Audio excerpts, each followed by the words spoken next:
is Eliezer Braun. He's from Shomron in Samaria, Israel. Very good. I knew it was Israel, but I didn't know what city we lived in. Incarnation. So he has a presentation to share us tonight about all things related to Israel and the things that are happening in the world around us. And so if you would join with me in welcoming Eliezer. Well, with that introduction, just to cover that topic, will require about the next 48 hours. I'd like to usually start out by telling a joke because somewhere along the line I get rather serious. With what's going on in Israel, we can't not get serious. And it's wonderful. How many of you are Hayovelniks? Okay. Amazing. It is. I can't do enough to promote that because the people that come on Hayovel, any of you back here? Okay, people who come on Yovel, they just go through a transformation, and their commitment, their love for Israel just goes to a different level. But I'll start out with a little bit of a joke, because as we said on Passover, Manishtana halayla hazeh mikol haleilot. Why should this night be different than any other night? And while that was not particularly related to the subject of telling a joke, we like to, the Jewish thing is to mifaresh, to help me out. Embellish, thank you, because I speak 3 languages, English, Hebrew, and Hebrewish. So there's Shlomo and Moshe, 2 elderly Jewish men who are in their 90s. I figure that's safe because that way I don't insult anyone here. And they make a pact. They're both like super duper baseball fans. And they make a pact. Whoever dies first goes to heaven, has to report to the other one that whether they play baseball in heaven or not.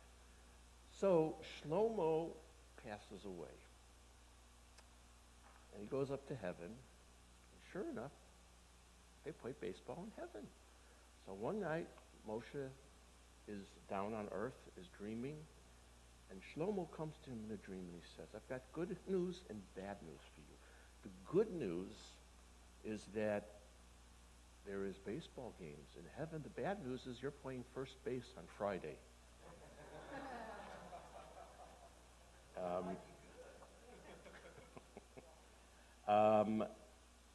Obviously, the situation that's going on in Gaza right now is of major concern to most people. Look at the situation in the whole Middle East right now is concerned because it's much bigger than Israel versus the so-called Palestinians. It's much better. It's even much larger than Israel vis-a-vis Iran, Hezbollah. Now it comes down to, it's really worked up to a situation of the United States versus Russia. And it's getting very hot, and there's just about anything that can set in terms of Gaza, I would like to can we number 18, please.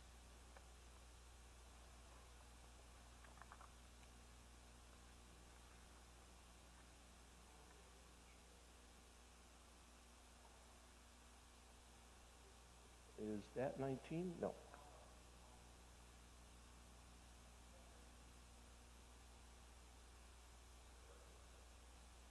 She's amazing. The IDF is doing today what we do every day, defending our borders from terrorists who seek to harm our citizens.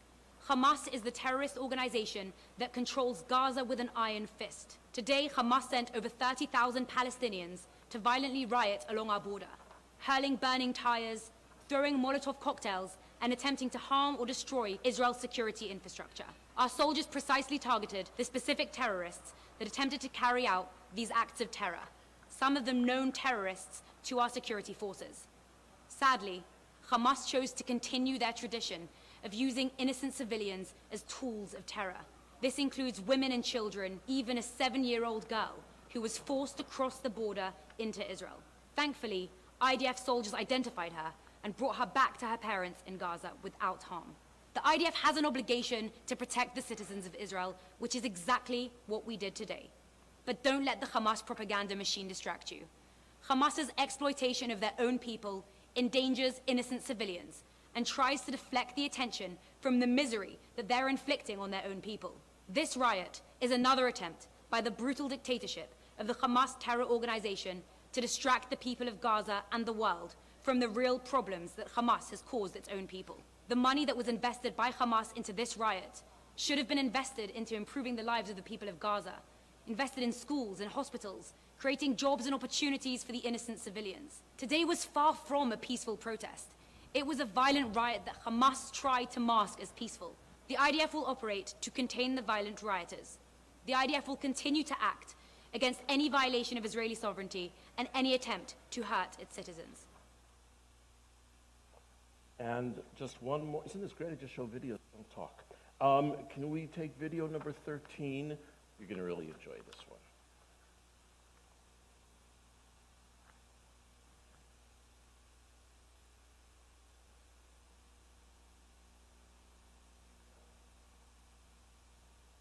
This is Andrew Klavan on The Culture. In an effort to bring peace to the Middle East, President Barack Obama has proposed that Israel should return to its 1967 borders in exchange for being annihilated by its enemies. This would be an extension of the brilliant 2005 trade-off in which Israel gave up control of the Gaza Strip in return for being relentlessly attacked by rocket fire, while Palestinians voted to give leadership in the territory to Hamas, a terrorist organization bent on Jewish genocide. But enticing as this offer may be, Israeli Prime Minister Benjamin Netanyahu has subtly indicated his displeasure with the president's idea by flying to Washington and carefully explaining to Obama the meaning of the ancient biblical phrase, Kish mir Yiddish Tukis. This creates a major obstacle in achieving the so-called two-state solution, a proposal that would bring about lasting peace by dividing the area fairly between the Israelis and those who have sworn to exterminate them if it's the last thing they ever do. That's why today, we here at Klavan on the Culture would like to lay out what we consider the only plan likely to bring tranquility, freedom, and justice to the region. The one-state solution, in which the entire Middle East is given to the Jews. That's right. The one-state solution is a proposal of genius that would not only help the Palestinians, but would instantly achieve the noblest goals of the so-called Arab Spring. For instance, turning the entire Middle East into one big Israel will secure religious freedom for everyone in the area. As things stand, Muslim states either ban other religions completely or torment their practitioners to the point of extinction. Not so Israel. Although Jimmy Carter and other leftists pretending not to be anti-Semites have accused Israel of practicing religious apartheid, the fact is Muslims and Christians have full freedom of religion in the Jewish state. They can and do vote and serve in the Israeli parliament and Supreme Court. They can and do volunteer to serve in the Israeli Defense Forces. And only under the Jews are the religious sites of the Holy Land open to all. Indeed, once the entire Middle East becomes Israel, most of the region's Arabs will be freer and better off in every way than they've ever been before. The United Nations reports that Israel is far more democratic and more advanced in human development than any Arab state. And of course, only in Israel is that half of the population sometimes known as women, or sweetheart, or baby, given full human rights. Handing control of the Middle East over to the Jews is such a terrific idea. In fact, many of you may be thinking, hey, maybe the Jews should run America too. Of course, some anti-Semites believe the Jews already run America, but that's ridiculous. If the Jews ran America, we wouldn't be $14 trillion in debt. Knuckleheads. For more information on Israel, try searching the subject on Front Page Magazine at frontpagemag. I just decided a little to change directions. I don't know if you can get this back on target, but I gave this talk on Shabbat to a large Messianic congregation, wonderful congregation in Brandon, Florida. Yes, it is impossible for me to find a way to fly any greater distance in the United States than between Florida and Washington State. I tried hard, but I couldn't find anything on Southwest's map that would allow me to do it.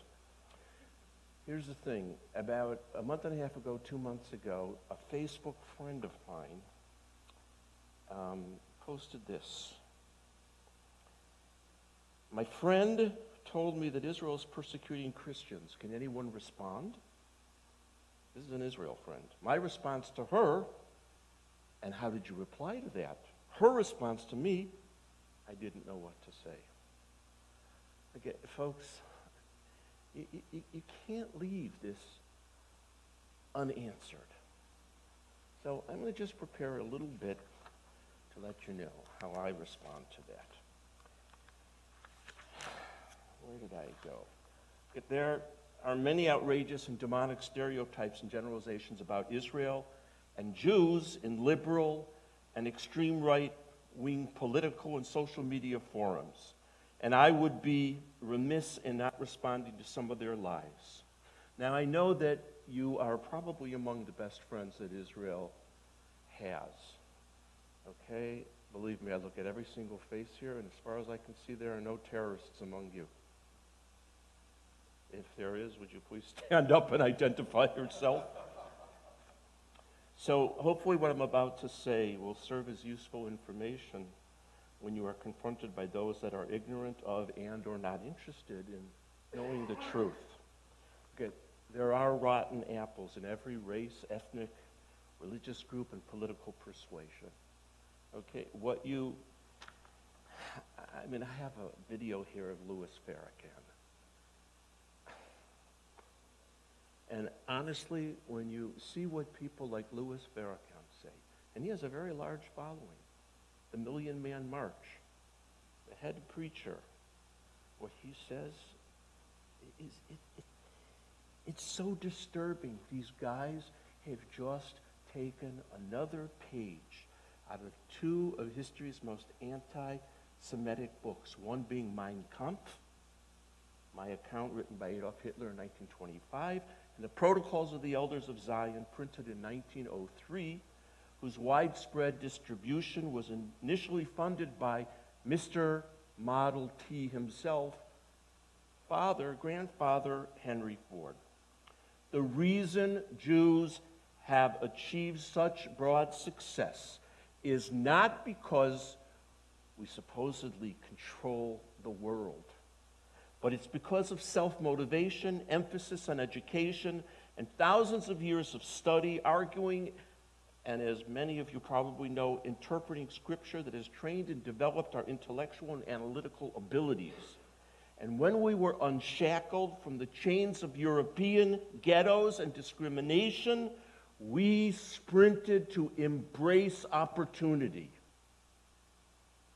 And I'm not going to even go in or mention the immense good that the Jew and Israel are gifting the world in the fields of medicine, high-tech agriculture, forestation, biotechnology, green technology, desalination, etc. It's simply mind-boggling. Because, frankly, it's always much easier to criticize and blame others as opposed to taking self-initiative. And it's called scapegoating. And it is the zenith of hypocrisy when you see organizations such as Women's March, which is an organization which is dedicated to fighting bigotry and prejudice, boast about their relationship with Louis Farrakhan, a man that spews hatred every time he opens his mouth and says the white man deserves to die and refers to Jews as the synagogue of Satan. What makes us human? See, I have to read off of this because any one of these topics I can spend 3 hours on. And that means I won't get to tomorrow night's event. What makes us human? Acknowledging that racism and religious and ethnic prejudice are a cancer on the soul of mankind and deserve sharp condemnation from every single decent man and woman. The rapid increase is absolutely frightful in anti-Semitism. Jews make up about 1.4% 1.6, depending on how you define who is a Jew, make up about 1-point-something% of the population in the United States. 70% of the hate crimes in this country are against Jews. So as someone who's a student of Jewish history, I ask myself, is man doomed to repeat the same genocidal behavior of the past? If you ask me, the world has learned little from historical persecution of the Jew. How often do we hear European accusations coming from the EU, from various liberal elements within the United States that compares Israel to Nazism? I'm sure you've all heard that. How often do we hear that Israel is an apartheid state? Seriously? Accused of being a Nazi state? As someone whose mother lost her entire extended family in Dachau and Bergen-Belsen, and my wife's extended family in Auschwitz and Belzec, my body shivers when people refer to Israel in this manner. Is that the same Israel that is the first, if not one of the first, to show up with medical and search and rescue teams to assist with relief efforts when disaster strikes anywhere in the world? Are we talking about the same Israel that has treated and saved the lives of thousands of Syrian, Arab, Muslims, and Christians wounded in the tragedy of the war in Syria? It's just like Isaiah says, woe to the person who cannot differentiate between light and dark, between good and bad. And he's talking about light and dark, good and bad, here in the human intellectual capacity. So I ask those that pervert and distort the memory of our murdered European families and have the audacity to refer to Israel as a Nazi state, where are the concentration camps? Where is Auschwitz? 348, and this is also good to talk about because we're right in the period between Holocaust Remembrance Day and Yom HaAtzmaut. Where are the 348,820 men's suits? The 836,525 women's outfits? And so many millions of shoes. And I've been to Auschwitz 5 times, leading groups. So many millions of shoes that they couldn't be counted after the liberation of Auschwitz and Birkenau by the army of the former Soviet Union. Where is the SS? The Nuremberg laws, the gas chambers, the crematoria, the hermetically Jewish, sealed Jewish ghettos of Nazi-occupied Europe, where Jews were systematically starved to death and deported to extermination camps. Where are the cattle cars that transported millions of Jews and non-Jews on an intricate system of railroad tracks across thousands of kilometers to a network of extermination camps? Where are the notorious Nazi criminals? Adolf Hitler, Heinrich Himmler, Adolf Eichmann, Richard Heinrich, Hermann Göring, Joseph Mengele, and on and on and on. How, for God's sakes, is that accusation against Israel consistent with Israel granting permission to thousands of Gaza and West Bank, Syrian, Lebanese, Jordanian, and yes, even Iranian children that have to travel via European country to be treated in Israel, Israeli hospitals every year, many of them for free. And the claim that Israel is an apartheid state, you know, for such a claim to be true, one would have to use formerly apartheid South Africa as a basis of comparison. Well, you've been to Israel? How come you're hiding back there? That's okay. Liliana, what's her name again? I'm just kidding. Levy, did you see any whites-only signs when you were in Israel? And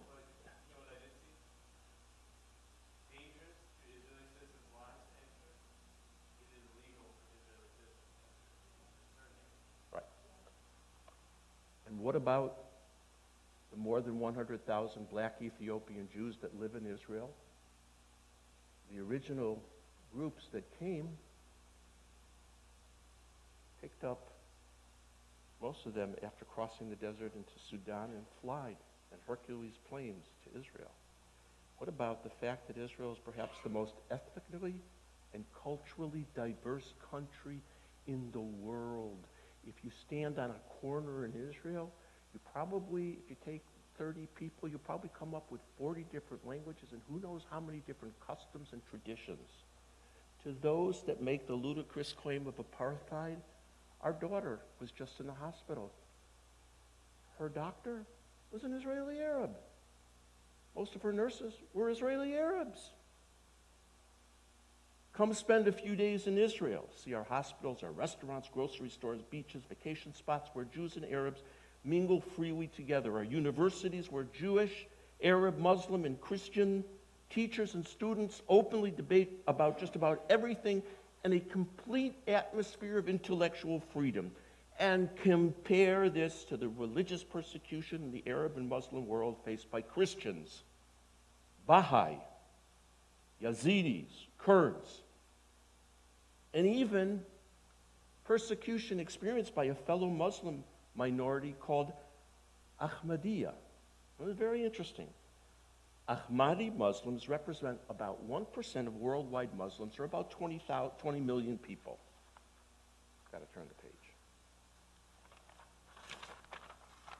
The Ahmadi philosophy, very interesting, condemns all violence and aspires to teach, repair, and educate people to love humanity and work towards universal peace, harmony, and coexistence. We have to recognize this group and encourage them. The only country in the Middle East where they have complete religious freedom as Muslims, guess what, is in? Good, you're listening. The only Ahmadi mosque allowed in the Middle East is in? The only Baha'i temple in the Middle East is in? You're catching on. Baha'is regardless of what you think about the religion, Baha'is international organization is in, Bethlehem under Israeli control in 1968. My first visit to Israel was 80% Christian. Today, Bethlehem under Palestinian Authority control, Christianity is persecuted, has been reduced to about 20% of the population, and this is happening in all the areas under Palestinian Authority jurisdiction. The only country in the Middle East where the Christian population is increasing is, as we would say, Boker Tov Eliyahu. That's an expression. Good morning, Elijah. Look, Israel certainly is not perfect, but let me give you an example of the only democracy in the Middle East, Israel, versus other Middle East countries that either are autocratic or dictatorships. Now, while it is rather, honestly, a little bit embarrassing as an Israeli citizen, knowing that a former Israeli president and former Israeli prime minister have spent time in jail, and the present prime minister is being investigated in 4 separate cases, it demonstrates something very important regarding democracy.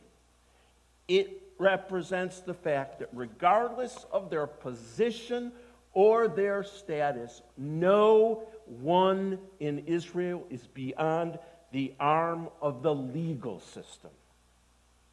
Juxtaposition, I love that word. I have no idea if I'm using it right.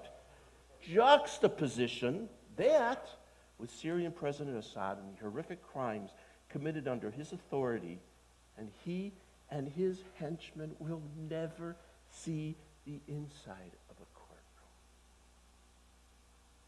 Don't tell me there are 2 sides to every story. Because if you say there are 2 sides to every story, what that means is that you cannot differentiate between good and bad.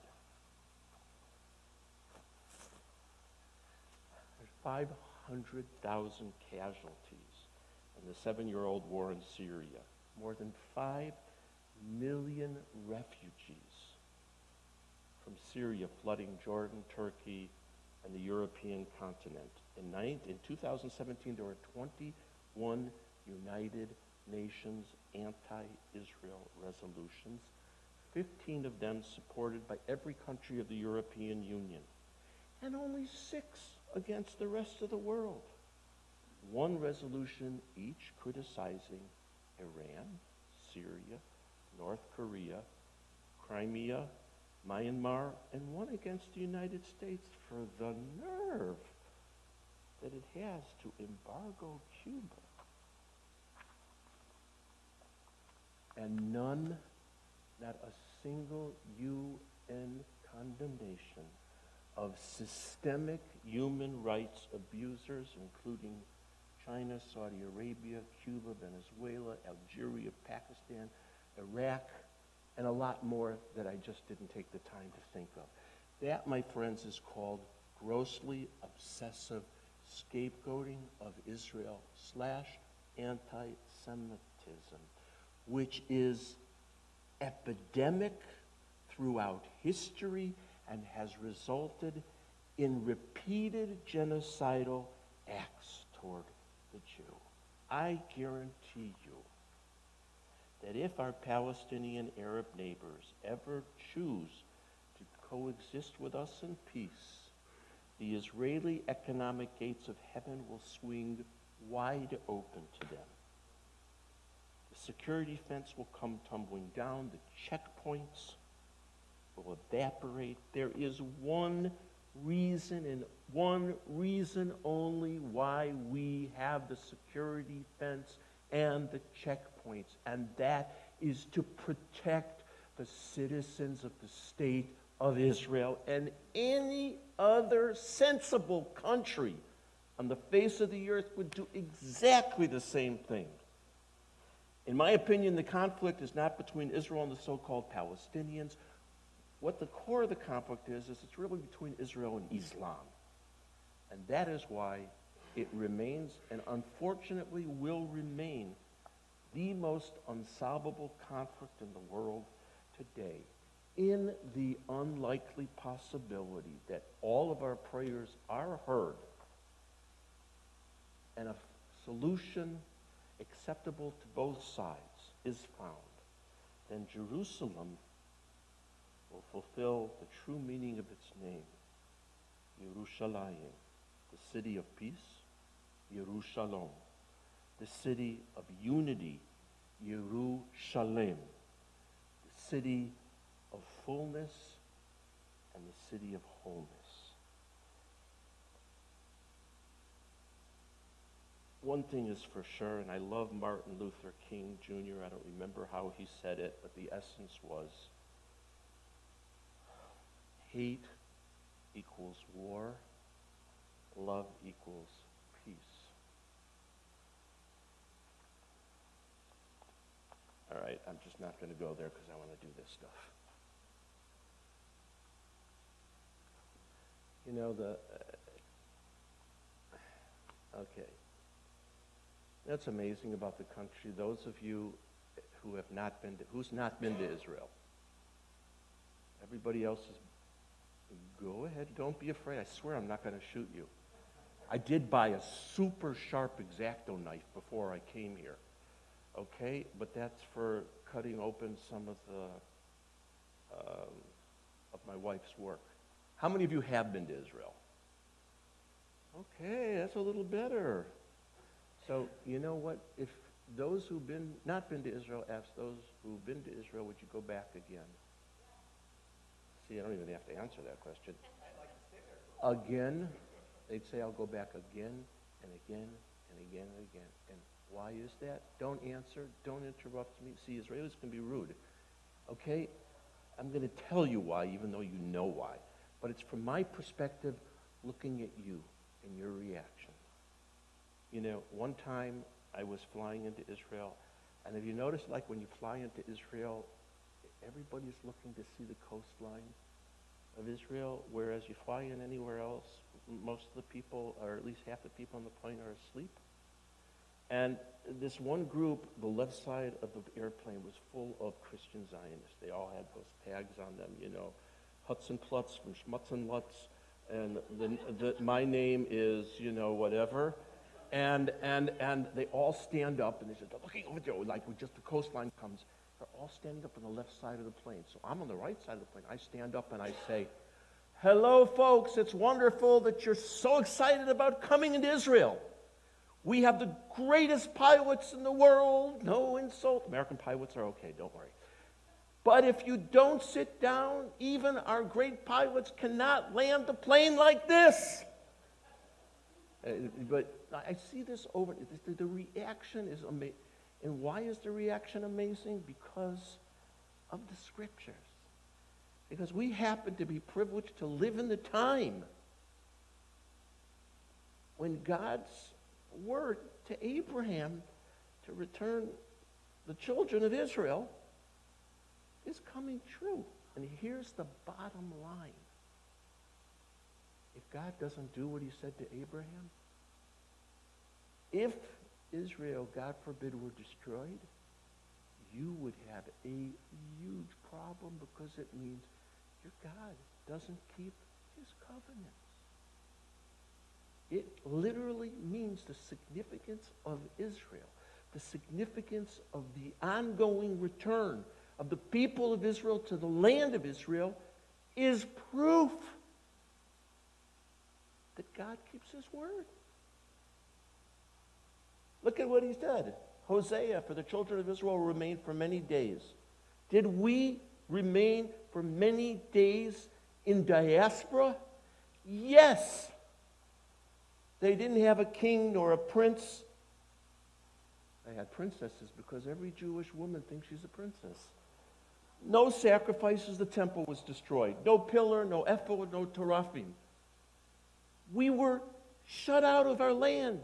But for historical accuracy, there has always been a small, continuous presence of Jews in the land. And then Ezekiel, among other prophets, they prophesy this amazing thing's going to take place. I'm going to take you out from all the peoples. I mean, that's like a serious, by the way, it's much better in Hebrew. You all got to learn Hebrew, okay? Ellen and I, 4 children, 7 grandchildren, we give you special deal on Hebrew lessons. We're going to take you out from the peoples. Believe me, we were scattered all over the place. 450 years of Spanish Inquisition.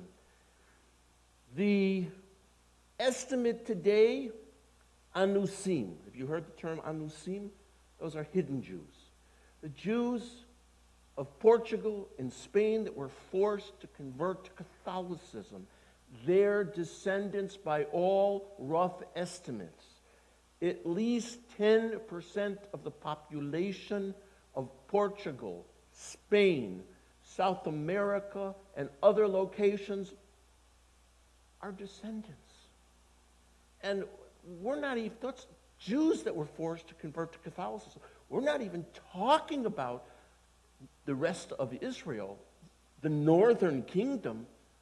Okay, the truth of the matter is we may find out there are more descendants of Israel than there are Christians or Muslims in the world. And I'm going to take you with a strong hand with an outstretched arm. Really seriously, does God got to stretch his arm out? No, I don't think so.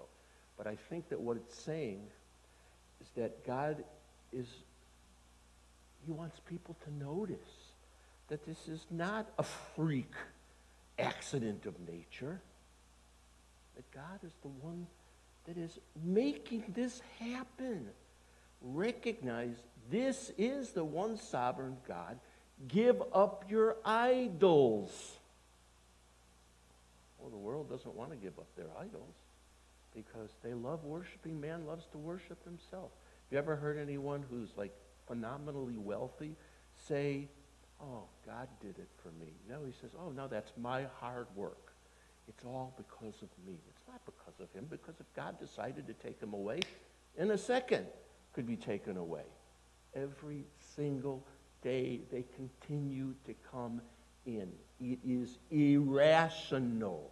Why would my family, we had 3 young children. They were 5, 2 months, 6 months. My wife had mono when we moved to Israel in 1983. Why would we leave this amazing, and this is an amazing country with all of its problems. Why would we leave this country and move to the middle of a war zone? Well, that's a whole other subject. And it's not because we're mishugaim. Well, maybe a little bit. He will raise a banner to the nations. Okay, who's God doing this for? Is he doing it for us? No, I don't think so. He's not doing it for us. Believe me, our life is hard. We've had 13 members of our community killed in terrorist incidences. It's tough. It's difficult. You know what a pressure cooker's like? When you think every day it gets hotter and you don't understand why hasn't it exploded? That's what Israel's like. He's going to gather, he's raising a banner to the nations. He's saying to the whole world, I'm doing this for you so you recognize I am the one sovereign God. This is a message to the whole world. They're not paying attention. Gather the lost of Israel and the scattered ones of Judah is amazing. The scattered ones of Judah are coming home. But heck, okay, good, I didn't say the H-E-L-L word. He still has to gather the lost of Israel when that miracle happens. Because nobody really knows for sure who they are. There's speculation, some people, anyhow. When that happens and God reveals who they are, they come back by the tens of millions. I think that's going to be the miracle whereby the world is going to say, we got to get behind this God. Who heard anything like this? Who saw anything like this? As a land born in one day, as a nation born at once, in Zion both experienced both things. Okay, Isaiah's laughing, and he wants you to laugh. And you say, hey, you know, women, how many women here have given birth?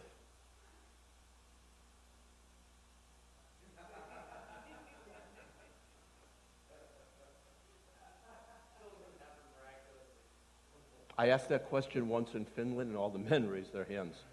And I said, I think it's time to change the translator.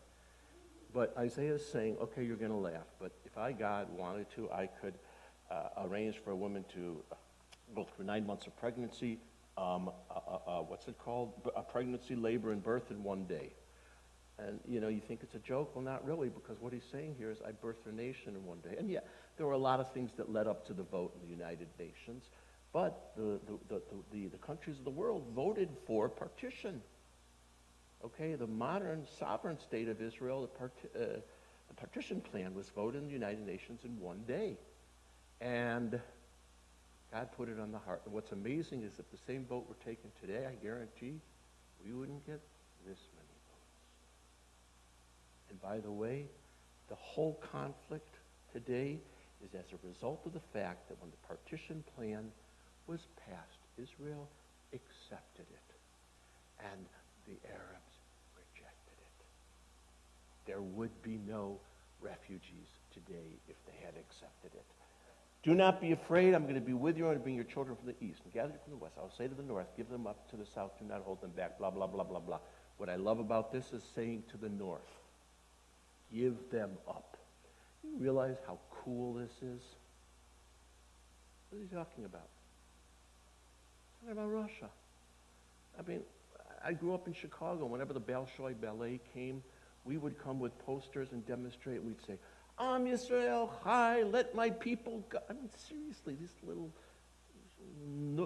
schnooks in Jewish kids in Chicago by Orchestra Hall protesting against mighty Russia that had who knows how many nuclear-tipped missiles, intercontinental missiles, facing the United States, the Cold War. And they're going to listen to us? Seriously? I mean, I thought it was a joke, but hey, I went down there to socialize, to be with my friends. Okay?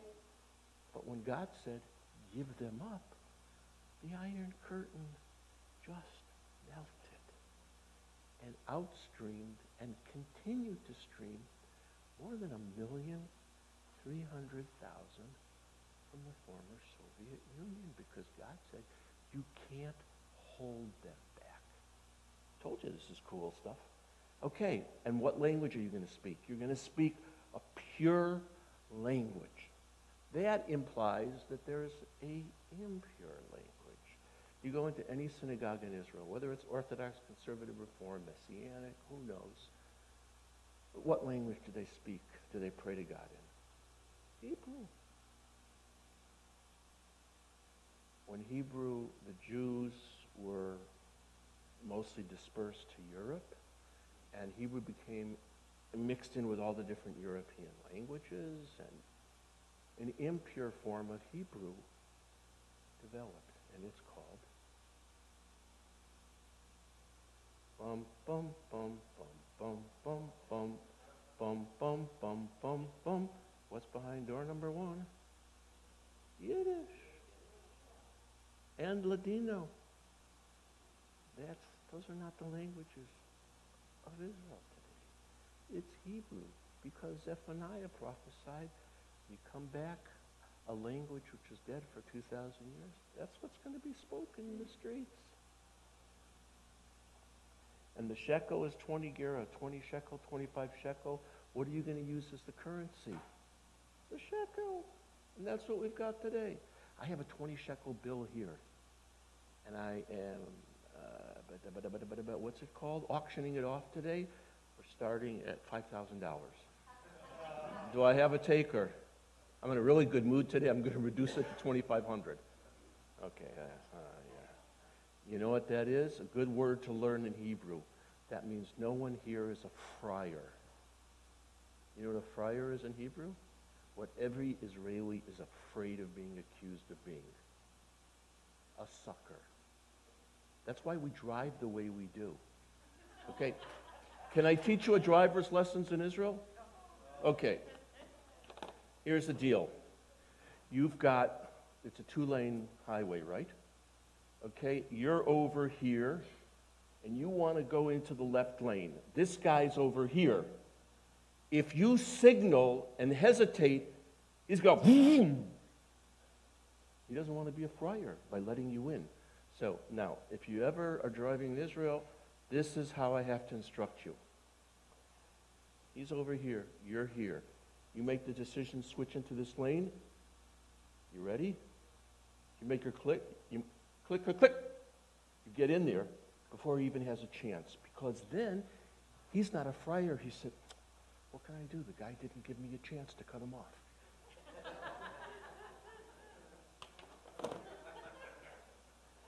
You didn't think you were going to come here and get a driver's ed education, did you, tonight? Okay. And here's the most amazing aspect. Ezekiel and others say,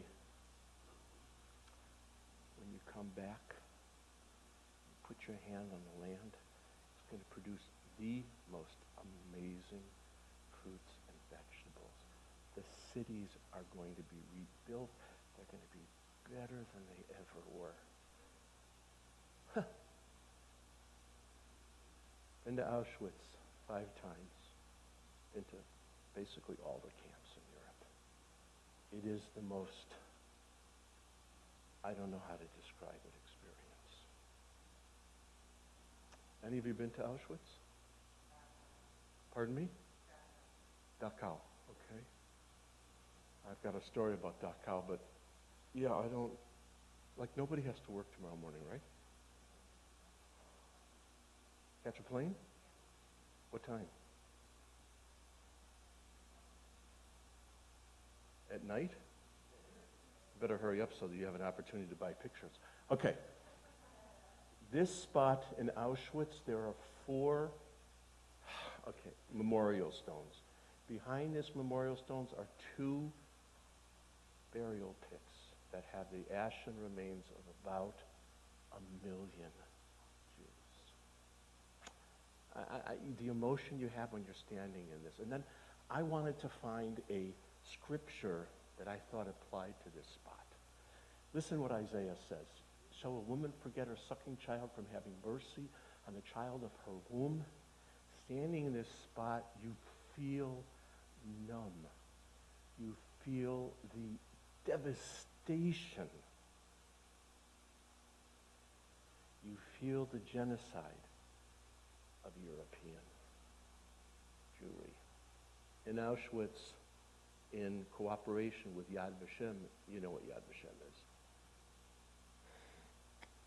They have a exhibition where you turn the pages.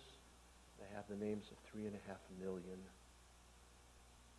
Jews, the dates they died, the location where they died. How do they have that information?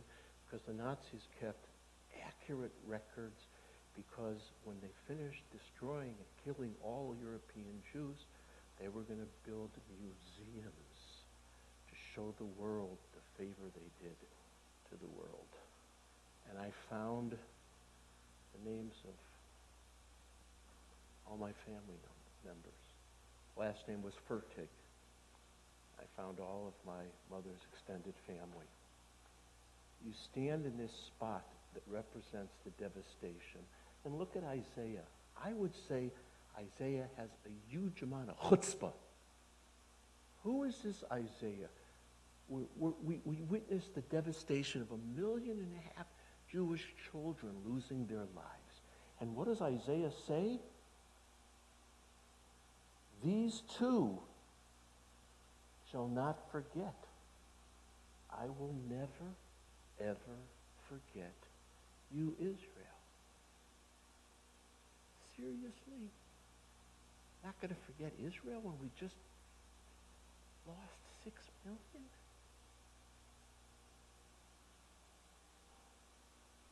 Anyone seen this picture? Our son is the #1, no prejudice tour guide in Israel. And this is a picture of the first group of settlers that constructed the first neighborhood in what became Tel Aviv. And well, you look at this picture. Where does the water come from? Where does the building materials come from? Where does the height, what Israel's become today? How in heaven's name did it develop out of this? How did it become this? And this? And Jerusalem, more Jerusalem, Jerusalem at night. Because those who came whom Jacob caused to take root, Israel flourished and blossomed. They filled the face of the world with fruit. Desert and wasteland shall rejoice over them, and the plain shall rejoice and shall blossom like a rose. And that's why it's gone from that to this.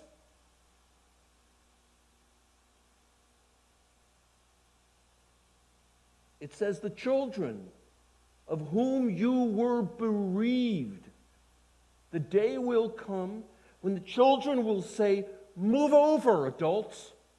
I don't have enough room for the baby buggies. Enough room for the kids that are on their bicycles, and now electrical bicycles, killing everyone, threatening everyone. And the skateboards. Picture of my parents, a blessed memory. It was our first trip to Israel. Oh, gosh. I miss them so much. See this in the background?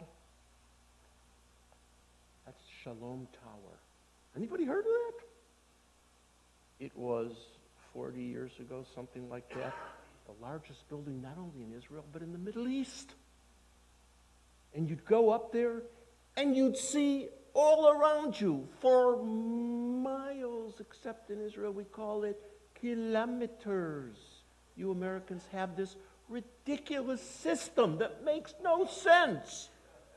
The metric system, everything is multiples of 1, 10, 100,000. Okay? In feet, seriously? Anyhow. But you know what? You go up to the Shalom Tower today, you know what you see?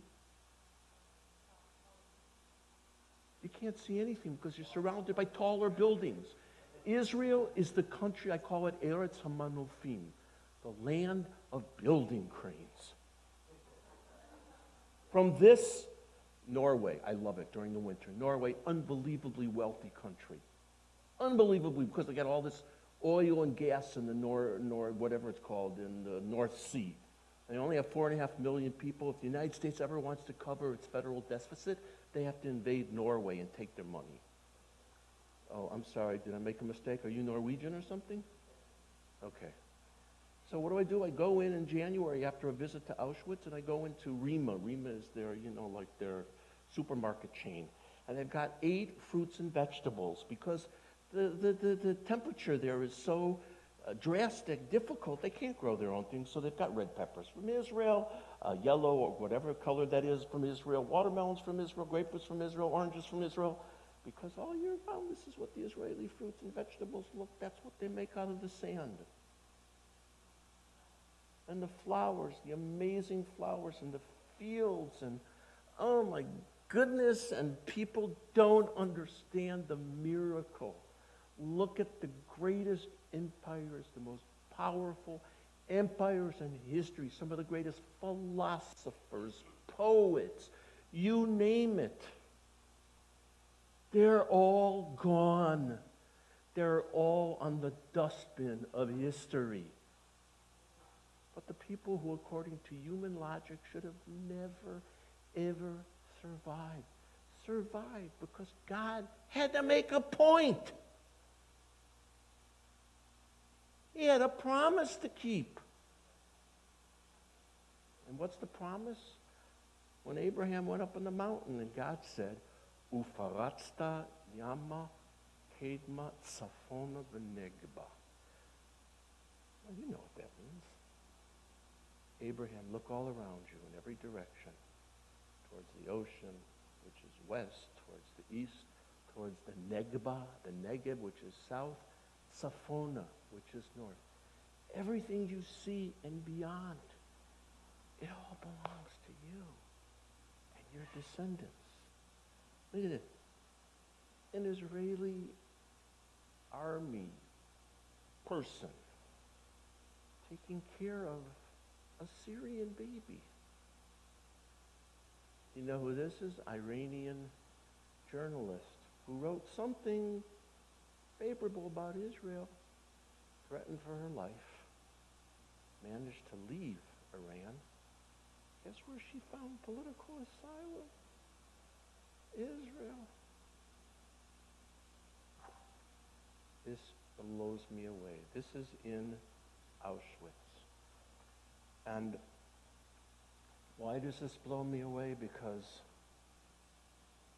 this is the status, those who survived the camps during World War II. What do you see? You see people who are starved, skeletons, undernourished. They have no hope. They are desperate. Anybody want to tell me how is it possible that these helpless people who lost their families, no hope, desperate, 3 years later, defended with very few weapons against 6 invading Arab armies? I can only think of one reason only.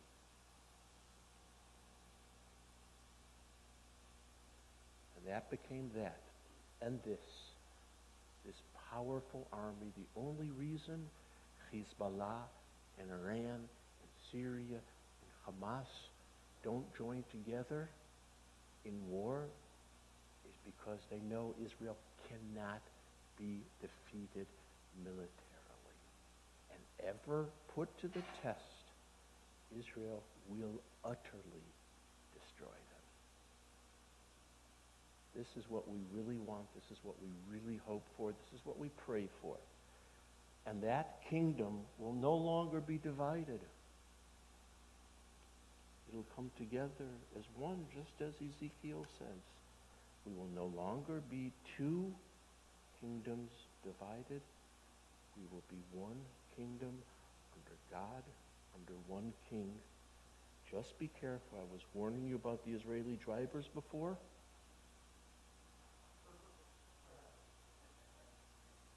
Okay, this is Joseph's bones being brought up but here's the amazing thing. Thousands of years ago, today, one is the extension of the other. This picture blows me away. Look at where we came from and look at where we have arrived. It is simply mind-boggling.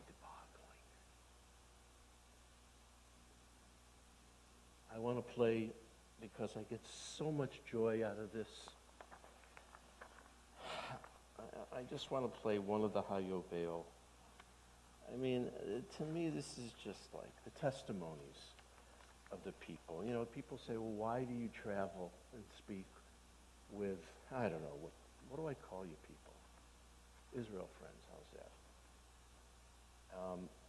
I mean, there are a lot of reasons, but you know what? Instead of explaining them, when you see these videos, it should be evident to you why I continue to travel and speak to you, because I see every one of you sweating your heads off, picking grapes on the Mount of Blessing, while I'm sitting in my air conditioner, waving to you and extending you a towel so that you can wipe off the dripping from your forehead, but you have to come to the car to take it from me because I'm not going outside in that heat. Can we play 10 and 22?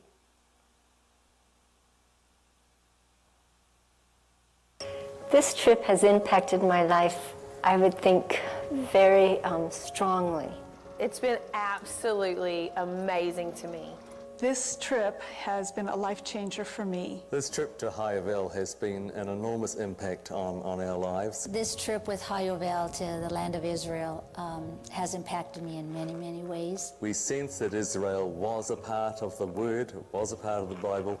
Here we've had constant proof that Israel is a living part of our faith. It's so good because it is helping to form that bridge, that bond between the Jewish nation and God-fearing Gentiles like us. We go back and we read through the book of Joshua and we just walk around like, that's there, that's there. It's just made our going through Scripture come alive. And I think the biggest insight that I've gained is the sacrifice that the people who actually live here, the Israelis who live here, the danger they live in, but the passion they have for this land and seeing this land grow.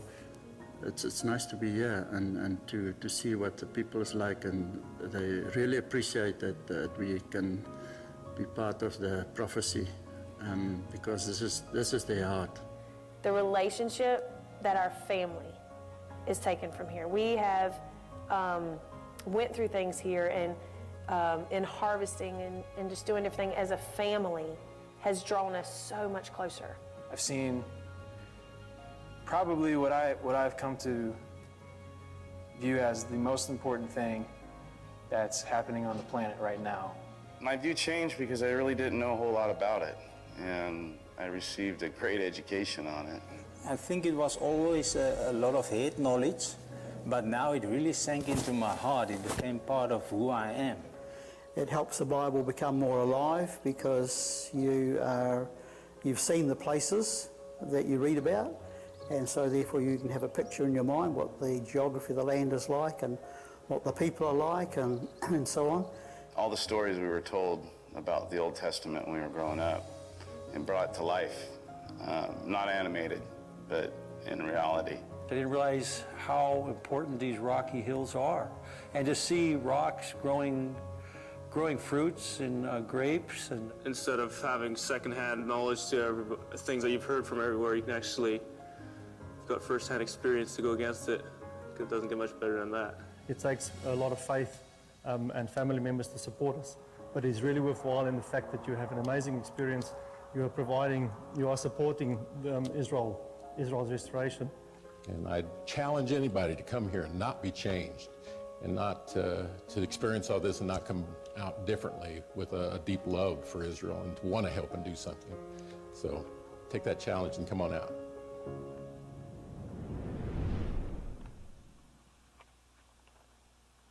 Does the Bible ever get old?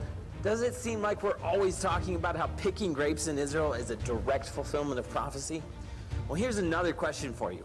How could 200 Christian Zionists from the United States, Canada, Sweden, Colombia, Latvia, and even Bulgaria come to the most hotly contested piece of real estate in the entire world to do just one thing? And that's to pick grapes. Is this a coincidence or maybe a nice humanitarian volunteer trip? Or could it be something more?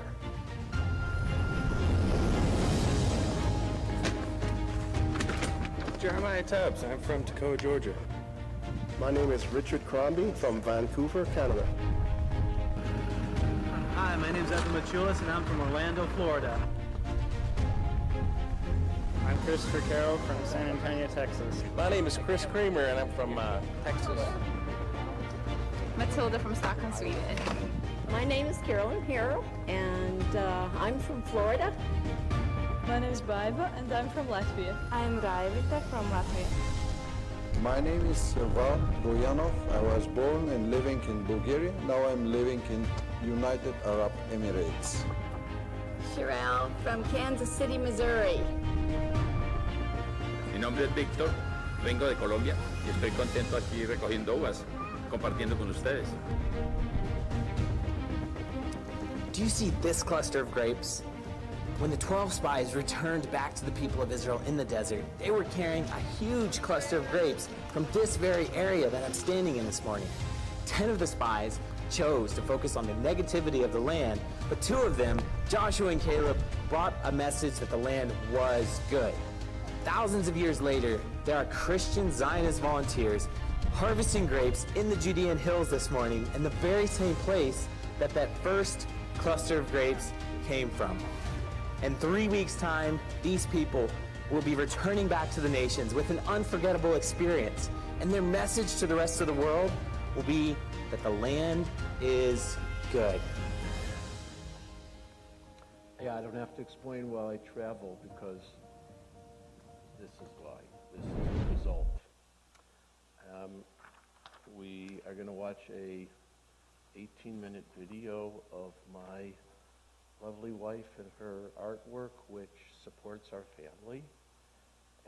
When I travel, I do not take up an offering, but we're abundantly blessed by her talent, and that's why I was able to retire from organizational work 14 months ago.